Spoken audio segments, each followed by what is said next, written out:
दिसंबर का महीना था। ठंडी जोरों पर थी, साथ ही साथ तेज बारिश भी हो रही थी। मेरा पति अभी तक ऑफिस से नहीं आया था और बारिश से मुझे बहुत डर लग रहा था। मैंने देवर को अपने कमरे में बुलाया। आते ही वह मेरे साथ बेड पर सो गया।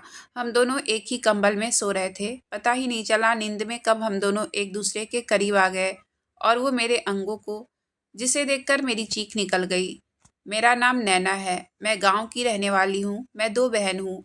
मैं बड़ी हूँ और एक बहन मेरे से छोटी है।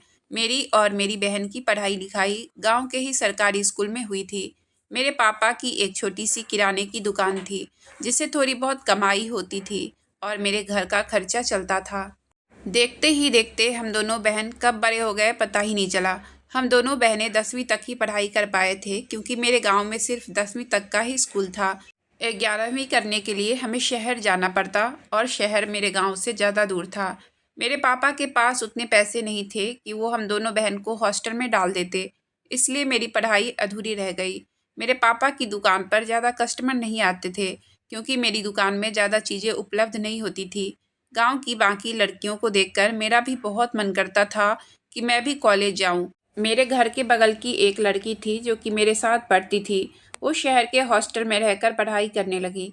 वो जब कभी छुट्टियों में घर आती थी तो मैं उसे मिलने जाया करती थी। वो मुझे शहर, कॉलेज और हॉस्टल के बारे में बताती थी कि शहर बहुत अच्छा होता है, वहाँ के लोग बहुत अमीर होते हैं। उसकी बात सुनकर मेरा भी बहुत मन करता था कि मैं शहर जाकर वहाँ के लोगों को एक बार देखूं। खैर, मेरे दिल की इच्छा दिल में ही दबी रह जाती थी। कुछ दिन बाद मैं अपने मामा की शादी में बारात गई। मैं दिखने में बहुत ही खूबसूरत थी और बारात में बहुत अच्छे से तैयार होकर भी गई थी, इसलिए तो उस दिन और भी खूबसूरत लग रही थी। बारात में मेरी मुलाकात मामी के भाई के दोस्त से हुई। उसका नाम रेयान था और वो शहर का रहने वाला था। उस रात मैंने और रेयान ने काफ़ी सारी बातें की थी। फेरों के बाद मामी की विदाई हो गई और हम मामी को लेकर घर आ गए। शादी के 2 दिन बाद मेरे मम्मी पापा और बहन अपने घर चले गए।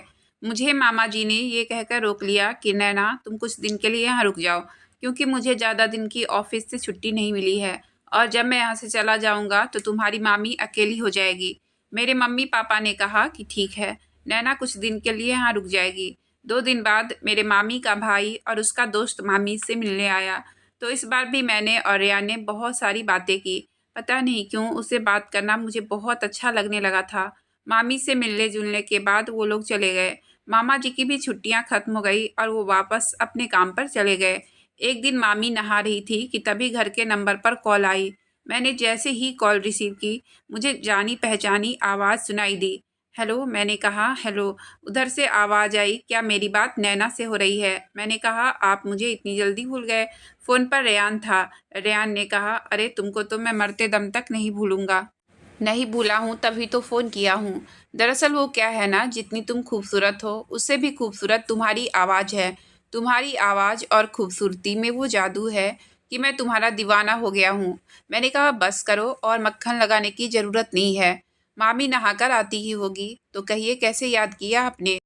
रेयान ने कहा, अपने प्यार को याद नहीं किया जाता है, वो तो हमेशा याद रहता है। उस दिन रेयान ने मुझसे अपने प्यार का इजहार किया और मैंने भी उसे एक्सेप्ट कर लिया कि तभी मुझे वॉशरूम के दरवाज़ा खुलने की आवाज़ आई। तो मैंने रेयान से कहा, रेयान मामी आ रही है, चलो फ़ोन रखते हैं। ये कहकर मैंने जल्दी से फ़ोन रख दिया। अब जब भी मामी नहाने जाती थी तो मैं रेयान से बातें किया करती थी और मेरी मामी को कभी इस बारे में कुछ पता नहीं चला। लगभग 1 महीने इसी तरह से बीत गए। अब मेरे मामा जी आने वाले थे और मेरी मामी भी मामा जी के साथ ही रहने वाली थी और मैं भी अपने गांव जाने वाली थी। मेरे घर में एक भी स्मार्टफ़ोन नहीं था कि जिससे मैं रेयान से बातें करती। मैंने बहुत मायूसी से रेयान से कहा, आपका और मेरा यही तक का सफ़र था, क्योंकि मेरे घर पर एक भी फ़ोन नहीं है और मैं कल अपने घर जा रही हूँ। रेयान बहुत ठहाके लगाते हुए कहा, ओके बाय। मुझे रेयान से इस बात की उम्मीद नहीं थी। मैं अंदर ही अंदर बहुत रोई थी और मैं अपने घर आ गई। यहाँ आकर भी मुझे बिल्कुल अच्छा नहीं लग रहा था, क्योंकि रेयान से बात करने की मेरी आदत हो गई थी और मैं उससे प्यार करने लगी थी। खैर, मैं उसकी याद के सहारे जी रही थी। एक दिन मेरे पापा ने मुझसे कहा, नैना बेटा, आज शाम को अच्छे से तैयार हो जाना, तुझे लड़के वाले देखने आएंगे। मेरा मन तो एक बार हुआ कि मैं पापा से इस रिश्ते के लिए मना कर दूं कि मैं रेयान को पसंद करती हूं, लेकिन फिर मेरे दिमाग में रेयान की ठहाके गूंजने लगी इसलिए मैंने पापा से कहा, ठीक है पापा, शाम को जब लड़के वाले आए तो मम्मी ने चाय देने के लिए मुझे बुलाया। मैं चाय की ट्रे लेकर जब उनके सामने गई तो मेरी नज़र रेयान पर पड़ी। मैं तो हैरान रह गई। मेरे दिमाग में ख्याल आया कि रेयान ने मेरे साथ बहुत बड़ा मजाक किया था और मैं बहुत खुश हो गई। चाय नाश्ता के बाद मैंने और रेयान ने एक दूसरे को अंगूठी पहनाई और हमारी शादी की तारीख पक्की हो गई। 1 महीने बाद हमारी शादी होनी थी। शादी में जितने भी खर्च होते वो सब रेयान की तरफ से ही था, क्योंकि मेरे पापा के पास इतने पैसे तो थे नहीं। रेयान शहर में नौकरी करता था। घर में सब लोग कहा करते थे कि नैना की किस्मत कितनी अच्छी है। मैं भी अपनी किस्मत पर नाज करती थी। मेरे और रेयान की मोहब्बत के बारे में किसी को कानो कान खबर भी नहीं हुई। आज मेरी शादी थी और मेरी शादी का जो लहंगा था वो रेयान की तरफ से ही था। रेयान ने मेरे मेकअप के लिए पार्लर वाली को मेरे घर पर ही भेजा था। मैं लहंगा पहनकर और मेकअप करवाकर आसमान से उतरी हुई अप्सरा लग रही थी। थोड़ी ही देर में बारात आ गई। मेरी बहन भागते हुए दरवाजे पर गई और रेयान को देखकर मेरे पास आई और कहने लगी, दीदी, जीजू तो राजकुमार लग रहे हैं। मैं उसकी बात सुनकर मुस्कुरा दी। फेरों के बाद हमारी विदाई हो गई और मैं ससुराल आ गई। रेयान बहुत ही अच्छे पति साबित हुए थे। वो मेरा बहुत ख्याल रखते थे। मैं कम पढ़ी लिखी और गरीब घर की थी, लेकिन इस बात से उनका कोई लेना देना नहीं था। वो मेरी बहुत इज्जत किया करते थे। मेरी ससुराल में मेरे सास ससुर, देवर और मेरे पति, बस 4 लोग ही थे। रेयान शादी में 10 दिन की छुट्टी लेकर गांव आए हुए थे। अब उनकी छुट्टी खत्म हो गई थी और वो शहर जाने वाले थे। रेयान का मन था कि मैं भी उनके साथ चलूं, लेकिन मेरी सास ने कहा कि दूसरी बार आना तो नैना को साथ ले जाना। अब तो तुम्हारे पास ही रहेगी, थोड़ा घर परिवार भी समझने दो।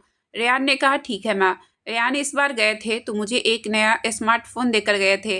अब मैं घंटों बैठकर रेयान से बातें किया करती थी और बाकी टाइम में मेरा देवर मेरे कमरे में आ जाता था और हम दोनों इधर उधर की बातें करते थे। मेरा देवर अभी 10वीं क्लास में ही था। कुछ दिन बाद रेयान होली की छुट्टी में घर आए और मैं रेयान के साथ शहर आ गई। मैं पहली बार सड़क पर इतनी भीड़ भाड़ और लाइट की चकाचौंध देख रही थी। यहाँ आकर रेयान ने मुझे बहुत घुमाया फिराया और मैं बहुत इंजॉय कर रही थी। लेकिन रेयान अब ऑफिस जाने लगे थे। सुबह ऑफिस जाते और रात को काफ़ी लेट से घर आते थे, तो मैं काफ़ी बोर हो जाया करती थी। इधर मेरे देवर का 10वीं का एग्ज़ाम हो गया था और वो शहर हमारे पास रहकर पढ़ने आ गया। मैं दोनों भाइयों का बहुत ख्याल रखा करती थी। सुबह उठकर नाश्ता बना दिया करती थी। रेयान ऑफिस चले जाते थे और मेरा देवर कॉलेज।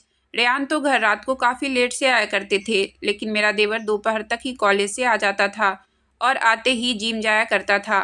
उसकी पर्सनालिटी बहुत अच्छी थी। दिसंबर का महीना था, ठंडी अपनी चरम सीमा पर थी और ऊपर से उस दिन बारिश भी बहुत हो रही थी।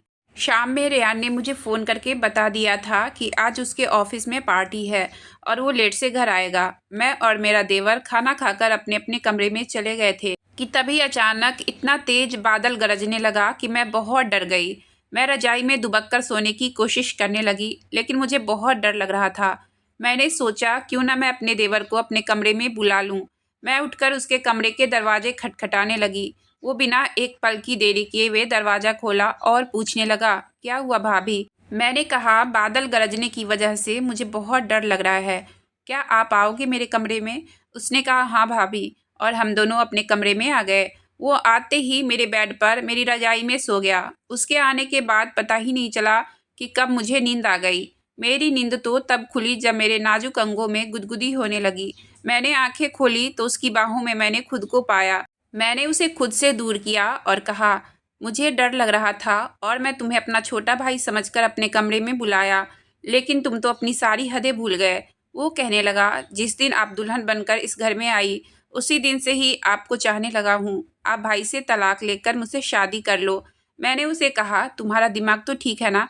ये तुम क्या कह रहे हो? मैं तुम्हारी भाभी हूँ और तुम मुझसे इस तरह की बातें कर रहे हो। निकल जाओ इस कमरे से।